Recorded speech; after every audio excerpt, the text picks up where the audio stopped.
Hello, welcome to This World. Vladimir Amelyan joins us from Kiev, and he is currently on the front line fighting Russian troops. We believe that the world should be ruled by democracies. I was interviewing you on television a couple of weeks back. That's right. And you said, if you really want to understand Jerusalem, why don't you come here and see it? And you came. Here I am. Mass shooting after mass shooting after mass shooting. Why this cannot be fixed? There are 425 million guns in the United States, which is more than the population. The problem here is Trump has been able to make the argument that this is a political prosecution and that he's being singled out unfairly. We defend our nation. You are saying we could have a cure for cancer. We'll have treatments for many cancers in this decade. And they're going to come from India. Downside is that it could potentially wipe us out. But let's start with the upside first. The upsides are absolutely enormous. The potential uses of this are almost unlimited. I only discovered AutoGPTs about a week ago and started writing about them. And after I started writing about them, Jeff Bezos followed me on Twitter, and all kinds of crazy amounts of people have been contacting us. The show where we get you the week's biggest stories from around this world.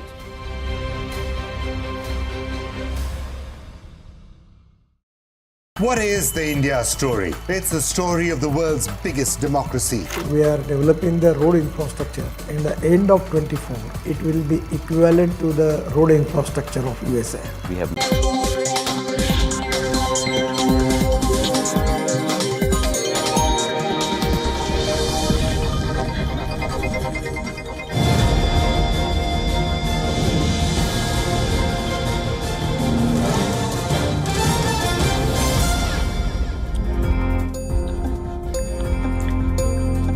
Hi everyone, welcome to WION Live Broadcast from New York City. I'm Susan Tehrani. First, let's get you up to speed with the latest stories making headlines this hour.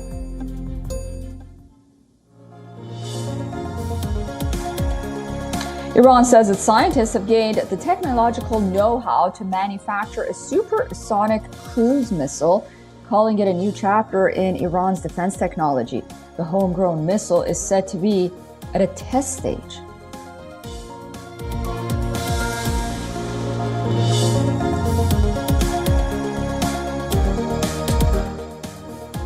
A blast rocked an optics and optical electronics factory in a town 50 kilometers northeast of Moscow in Russia, injuring at least 45 people.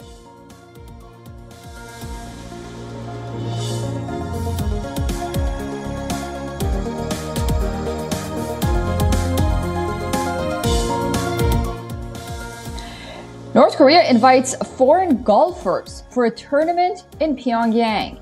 It is another sign of the reclusive country looking to reopen after Chinese and Russian officials attended a military parade last month.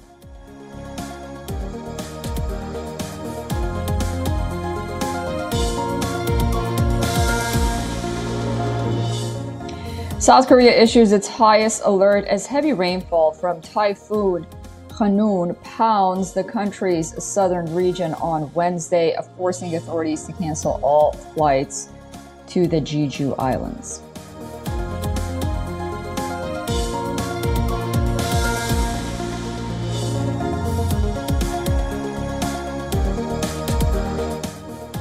And Harry Maguire's Manchester United ordeal is coming to an end. The England defender is seemingly headed to West Ham United after both sides agreed to the transfer.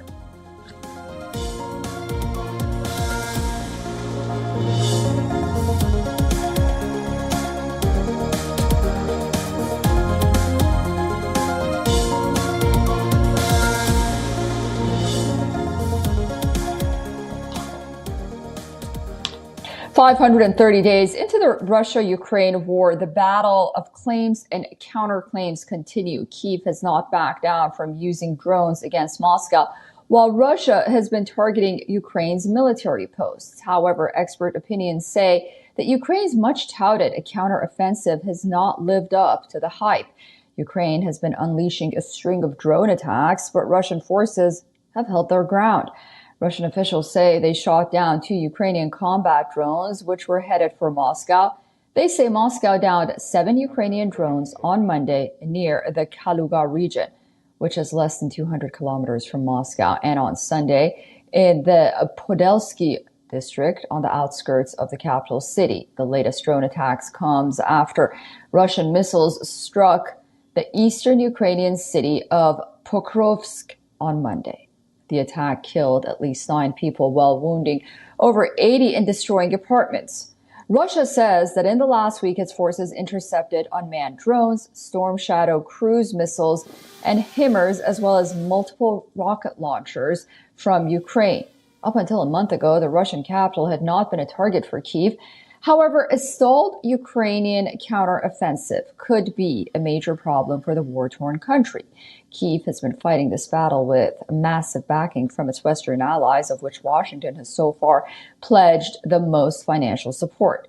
Though progress is being made, it is much slower than what Ukraine's Western allies had hoped for. And according to a report, in the last month, Ukrainian troops have advanced at most about 16 kilometers in 2 areas along the region's 160-kilometer front, while Ukrainian forces have been attacking on 3 fronts using Western-supplied equipment and training, probing for weak spots along the entire 1,125-kilometer front line. Russians have spent months building the most extensive fortifications. From triple layers of trenches to bunkers, concrete pyramid, tank traps, and ditched lace with thousands of landmines. Experts have raised doubt on Ukraine's capacity to recover lost ground as well. And despite multiple peace efforts, there are no signs of a breakthrough, let alone a ceasefire. With the balance in the conflict unlikely to change anytime soon, Ukraine is nowhere close to gaining back its areas, and Russia's multi-layered defense lines in the eastern and southern parts of the country pose a major hurdle. Meanwhile, Russia has not gained enough to claim victory either. And with U.S. elections coming up here in the United States, many are wondering if the West will lose patience with Ukraine and whether it will lead to divisions among alliances that have remained intact since the war started. And so far, well, for more on this, we are being joined by John Erath from Washington, D.C. He's a senior policy director for the Center for Arms Control and Non-Proliferation. John, welcome back to WION. You know, this is very contradictory to statements made by U.S. President Joe Biden recently saying that Russia has already lost the war, Putin will face the reality very soon, so on and so forth. What we're seeing is that this counteroffensive just has not lived up to its promise, despite support from notably the West, not so much the global South, but let's call it the international community. What are your thoughts on this? I think that the expectations for the Ukrainian offensive were unreasonably high. They were based on the successes Ukraine had in its offensive operations last year against some of the more exposed Russian positions that had not had time to prepare defenses. Russia this time has known exactly what was coming and exactly where it was coming from, and has had many months to prepare. So the slow progress of the Ukrainian offensive is entirely to be expected, or it should have been expected. And it's important to remember in this case that really what the war is about at this point is not who controls what one small village or another small village in the contested frontline areas. The war is going to go on until one side or both sides become tired of the fight, until they believe that what can be gained by continuing the fight is not worth the cost of continuing. We have not reached that point yet, but it's this sort of operation that is in many ways designed to create that impression in Russia, that the value of what is gained by continuing the war is not worth continued loss of life and continued loss of territory. We don't know how long that is going to take, so it's very difficult to measure the relative success of the offensive in that light. And as Senior Policy Director for the Center for Arms Control and Non-Proliferation, can you talk about the threat of some kind of nuclear encounter happening at this point? That's something that we haven't talked about in a while, but it's a concern at the end of the day. Anytime you have threats to use nuclear weapons, it is automatically a great concern. Any use of a nuclear weapon, even a small one, would be catastrophic, not only for the immediate area that was impacted, but for the greater environment in the region.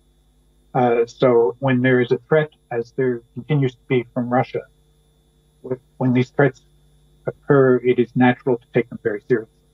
But that said, I don't think Russia is in a position where it is contemplating use of a nuclear weapon. They are using their nuclear weapons as a tool to exert greater diplomatic pressure on Ukraine's supporters. And it has been effective thus far in doing so. The calculations of which kinds of assistance to provide to Ukraine have certainly been affected by the possibility of Russian escalation to the nuclear level. So in that respect, these threats have been effective and have constrained the assistance that is being provided to Ukraine. And its calculation is going to continue to be taken into account as we go forward as decisions for further assistance to Ukraine.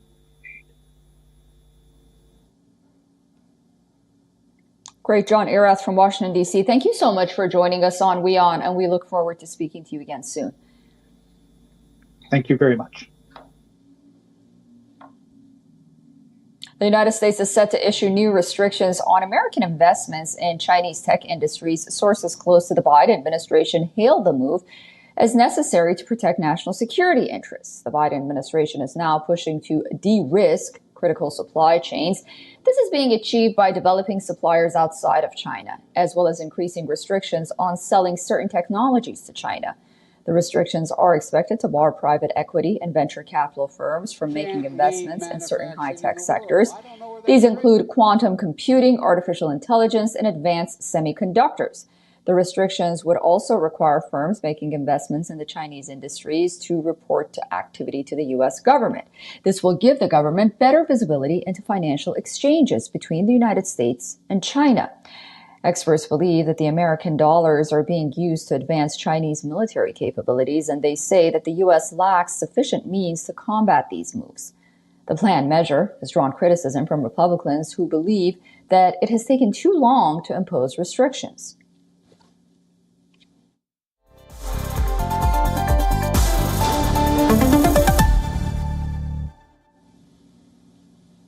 For the first time since the year 2021, both consumer and producer prices have contracted in China, a telltale sign of deflation as demands weaken in the world's second largest economy. Producer prices fell for a 10th consecutive month, contracting 4.4% in July from a year earlier, slightly worse than expected. And it's the first time since November of 2020 that both consumer and producer prices registered contractions in the world's second largest economy. China is experiencing a rare period of falling prices as consumers and business demand weakens after an initial burst in the first quarter following the ending of pandemic restrictions. A prolonged property market also slumps. Plunging demands for exports and subdued consumer spending are weighing on the economy's recovery. China's property market is another cause of concern for the top bosses. Country Garden Holding, one of China's oldest developers, has missed payments on U.S. dollar bonds, while deflation boosts the case for the People's Bank of China to add monetary stimulus. The central bank facing several constraints that's making it cautious, including a weaker yen and elevated debt levels in the economy. With export prices falling, China is set to pass on deflationary pressure to other countries via its massive goods trade.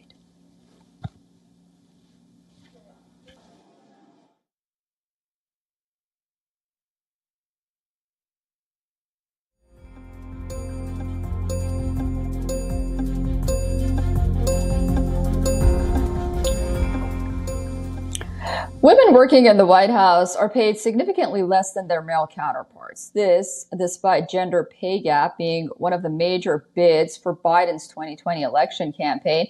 Recent figures indicate a whopping 20% pay gap between what women earn and what their male counterparts are paid. Women hold some of the most senior positions in the Biden administration. A total of 269 women work at the White House, while men account for 179 positions. Yet, an analysis that is shows that the median income for men on Biden's staff is $105,000 while the main woman only gets $84,000. The number crunch by think tank American Enterprise Institute substantiates this theory. Under the Biden administration, women on average earn 80 cents for every dollar paid to their male counterparts. This figure was 89 cents under President Obama back in 2016, and it fell as low as 73 cents the following year under former President Trump. In a bid to achieve ideal gender pay parity, Biden signed an executive order on March 14th. It was observed as Equal Pay Day across the country. The advisory encourages the government to consider banned federal contractors from seeking applicants' prior salary history in a bid to safeguard against pay disparities based on gender, race, or ethnicity. This despite Biden's desire to decrease, if not eradicate, the pay gap based on gender. Biden has been vocal about the cause, calling equal pay for all an important issue for the society as a whole. And despite the administration's efforts, Washington's gender pay gap is still widening. In 2019, women were paid 20.3% less on average than their male counterparts. By 2022, that gap widened to 22.2%. These figures were shared by the Economic Policy Institute.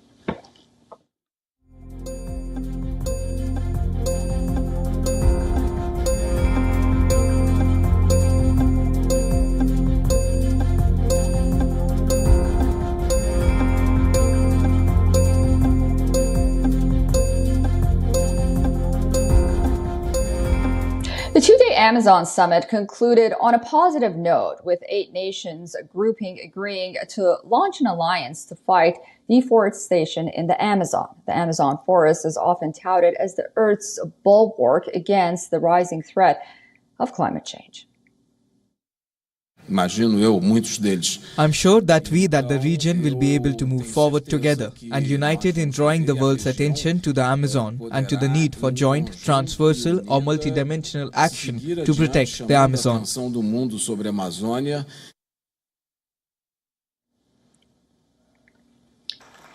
The summit of the Amazon Cooperation Treaty Organization adopted what Brazil described as a, quote, new and ambitious shared agenda to save the rainforest. The Amazon nations, including Bolivia, Brazil, Colombia, Ecuador, Guyana, Peru, Suriname, and Venezuela, signed a joint declaration in the Brazilian city of Belém.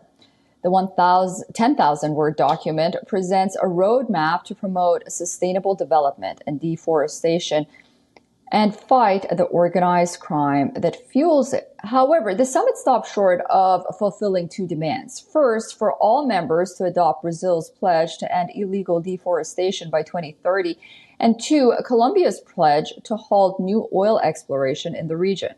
The summit is a dress rehearsal for the 2025 UN climate talks to be held in the same city.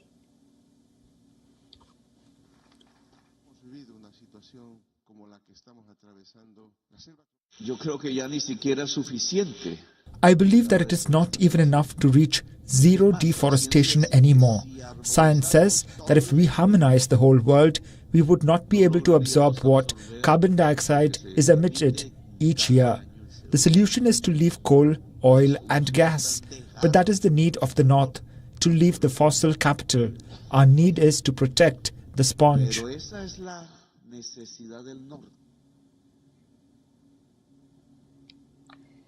Leaders vowed to stop the world's biggest rainforest from reaching a point of no return. Scientists have warned that the destruction of the Amazon could soon reach a quote-unquote tipping point.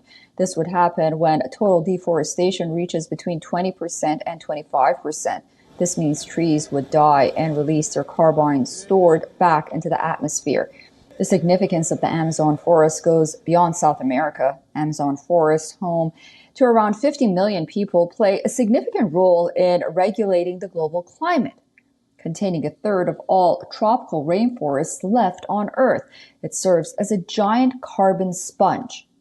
It is home to 10% of all the wildlife species. It has over 390 billion individual trees, covering over 16,000 tree species. That is more trees than there are stars in the Milky Way galaxy.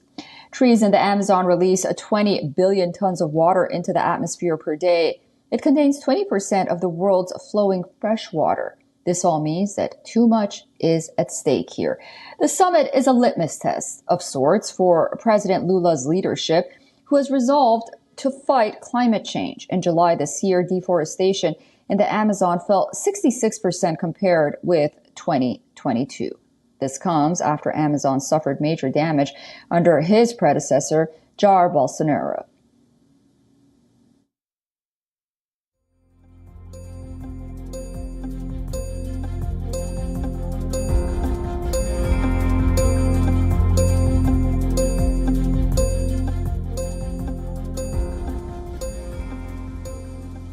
Canadian rapper Tory Lanez has been sentenced to 10 years in prison for shooting and wounding fellow rapper Megan Thee Stallion back in 2020.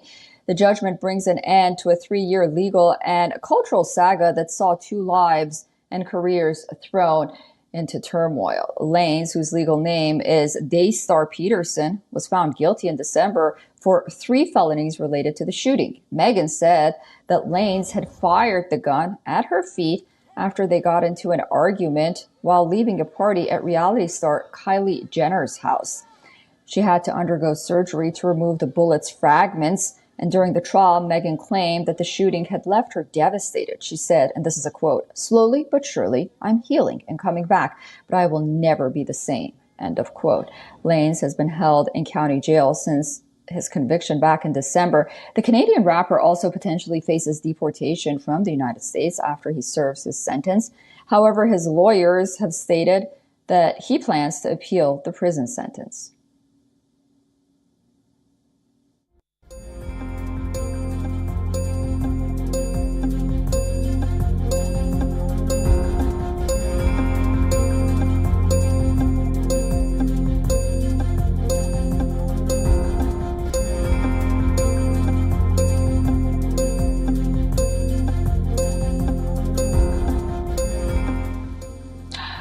World's number 6, Caroline Garcia, and former champion Elina Svitolina have been sent packing from the Canadian Open in Montreal. Reigning Wimbledon champion Marketa Vondrousova bucked the trend and will now face up to the returning Caroline Wozniacki. World number 37, Marie Boskova is headed to the round of 16 in Montreal with an upset of number 5 seed Caroline Garcia. It was a rematch of the pair's 3rd round epic at the Wimbledon last month, where Garcia came up short against